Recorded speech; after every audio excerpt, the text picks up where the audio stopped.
Welcome to the bi-weekly podcast that explores all that is myth, legend, and folklore in Scotland. Join me, Ryan, in discovering tales from Galloway to Shetland and from the Hebrides to Peterhead. This is Finding Folklore. In practically every culture in the world, animals appear in some shape or form in the folklore storytelling traditions.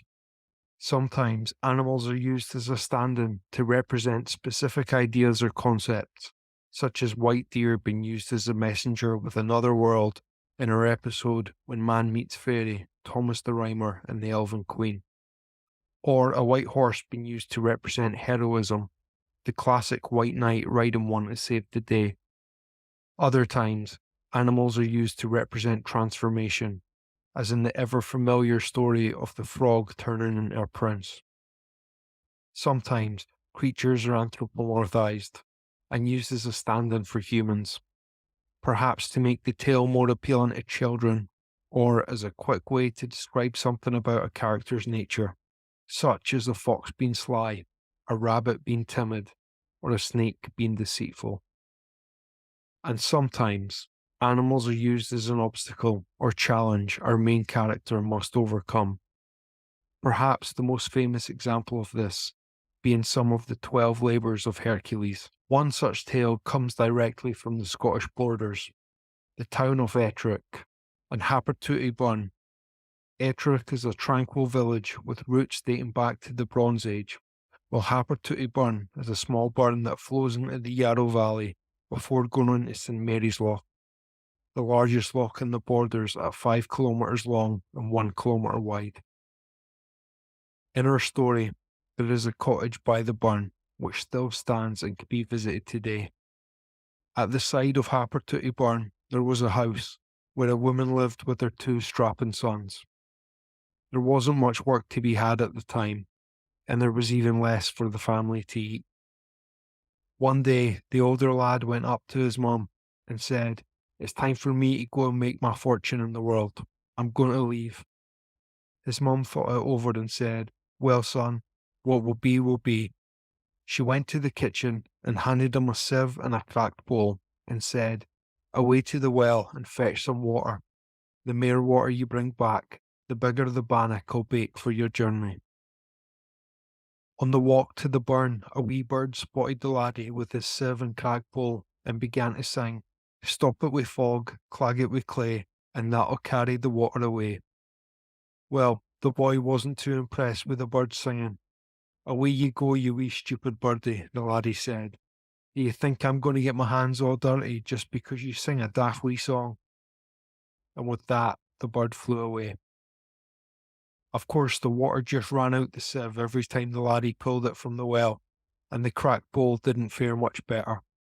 After trying and failing, the laddie gave up and hurried back home to his mother with only a few drops of water to show for his trouble.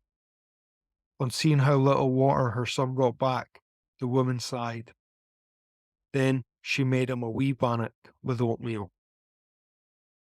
When the bannock was cooked, the laddie was in such a rush to go and make his fortune, he didn't wait around for his mother's blessing or say farewell to his brother. He strode through the trees and over the Yarrow hills. When he got tired, he stopped under a birch tree to rest. He pulled out the wee bannock to have a bite to eat, and a wee bird fluttered down and landed on a branch beside him. "Give me a bite of your bannock," the bird said, "and I'll give you one of my wing feathers so you can make yourself a pair of pipes." "Away you go, you stupid wee birdie," the laddie shouted. "What do I want with a pair of pipes when I'm away to find my fortune? I've barely got enough to feed myself. I'm definitely not wasting any of it on you." And with that, the bird flew off and the laddie ate his bannock. On he walked through the trees and over the hills until he came upon a house where the king happened to live. He knocked on the door and asked if there was any work for a strapping lad such as himself. "What can you do?" the king asked him. "I can look after animals, take out ashes, sweep the floor, chores such as that," the laddie answered. "I see," the king said. "Can you look after hares?" The laddie thought, "If I can look after sheep and cattle, and chickens, then surely I can look after hares. Aye, I can look after hares, he responded confidently. Grand, said the king.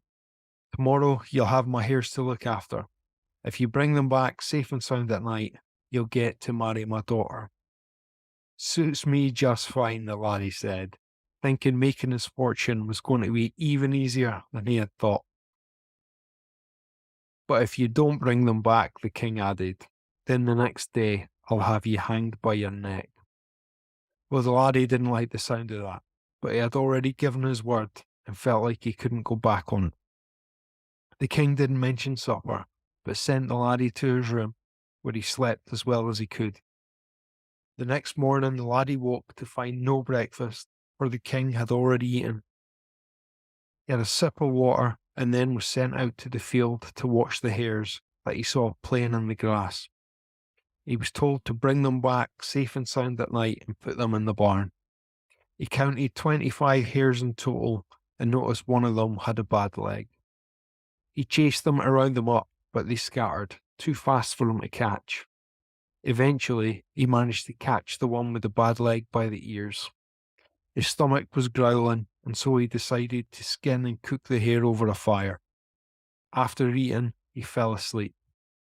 He woke hours later to find the sun going down, and he tried to catch the hares. But they ran even faster than before, having seen what the laddie had done to the hare with the bad leg. Some time later, he returned to the house without the hares. Did you look after my hares and bring them back? The king asked. I looked after them, but I wasn't able to bring them back, the laddie answered. The next morning, he was hanged. A year later, the brother decided it was time to go out into the world to make his fortune. He told his mum, and she said, well, son, what will be will be. She went to the kitchen and handed him a sieve and a cracked bowl and said, away to the well and fetch some water. The more water you bring back, the bigger the bannock will bake for your journey. On the walk to the barn, a wee bird spotted the laddie with the sieve and cracked bowl and began to sing, stop it with fog and clag it with clay, and that'll carry the water away. Thanks very much, the laddie said to the bird, and he set about lining the sieve with moss from the side of the barn and filling the cracks in the bowl with clay from under the banking. The laddie filled them both to the brim with water and hurried back home to his mother. His mother couldn't believe how much water her son had brought home, and she made him a huge bannock with oatmeal.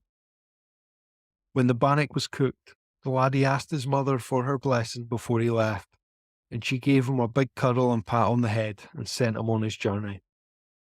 He strode through the trees and over the Yarrow hills, where he got tired and stopped under a birch tree to rest. He pulled out the bannock to have a bite to eat. He broke it in two and put half back in his pocket, when a wee bird fluttered down and landed on a branch beside him. Give me a bite of your bannock, and I'll give you one of my wing feathers so you can make yourself a pair of pipes, the bird said. The laddie halved the bannock in his hand and gave some to the bird.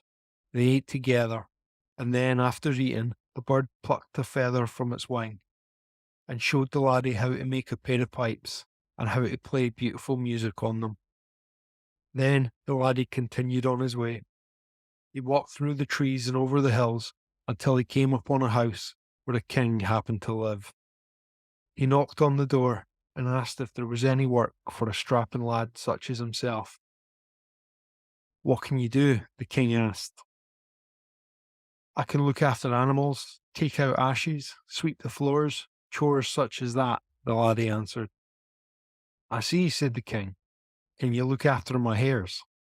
The laddie thought, if I can look after sheep and cattle and chickens, then surely I can look after hares. Aye, I think I can look after hares just fine, the laddie responded. Grand, said the king. Tomorrow you'll have my hares to look after, and if you bring them back at night, safe and sound, you'll get to marry my daughter. Suits me just fine, said the laddie, unable to believe his luck.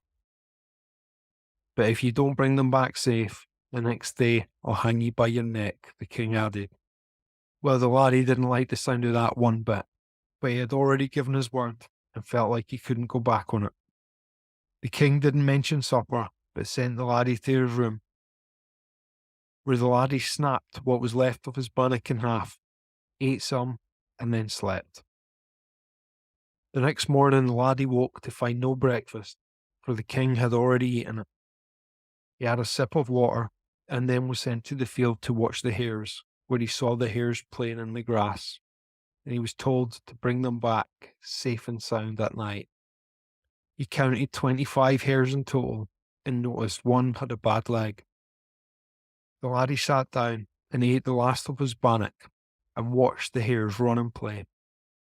After eating, he took the pipe from his pocket and began to play the song the bird had taught him, and to his surprise, all the hares stopped in their tracks. Soon, after a few more notes, the hares began to gather round him, and soon after that they began to dance. The hares danced in circles. The laddie couldn't believe it. He played for hours, and when the sun began to set, he played the pipes on his way back to the house, where the hares followed him. They danced their way into the barn. He took the hare with the bad leg and took it to his room, where he put it in his bed to try and let it heal. "Did you look after my hares and bring them back?" the king asked. "I did. They're all safe and sound in the barn," the laddie answered. "And the one with the bad leg?" "Put that in my room to heal," said the lad. "Bring it to me." The laddie went to fetch it, but in the hare's place found the girl with long shiny hair and bonny brown eyes. He took her to the king in the hare's stead. "Well, laddie," the king said, "it seems you've lost a hare and found a princess. You'll be married the morn." "Can we postpone the wedding?" the laddie asked. "I would like it if my mother could attend." The king smiled and agreed. The laddie played his pipe to celebrate, and everyone danced. His mother was brought to live with them, and everyone from all over Ettrick, the Tweed, and the Yarrow attended the wedding. Years after, when the old king passed away, the laddie that looked after the hares began to rule in his stead. Let me know in the comments if you have a pet, what type of animal it is, and if they like music. Could you picture them dancing to a pair of pipes? I would also love to know which of our episodes so far has been your favourite and why. Feedback will help improve the show going forward. Like, share, and subscribe if you haven't already, and join me for our next episode in 2 weeks' time. Until then, may the devil walk behind you. Bye for now.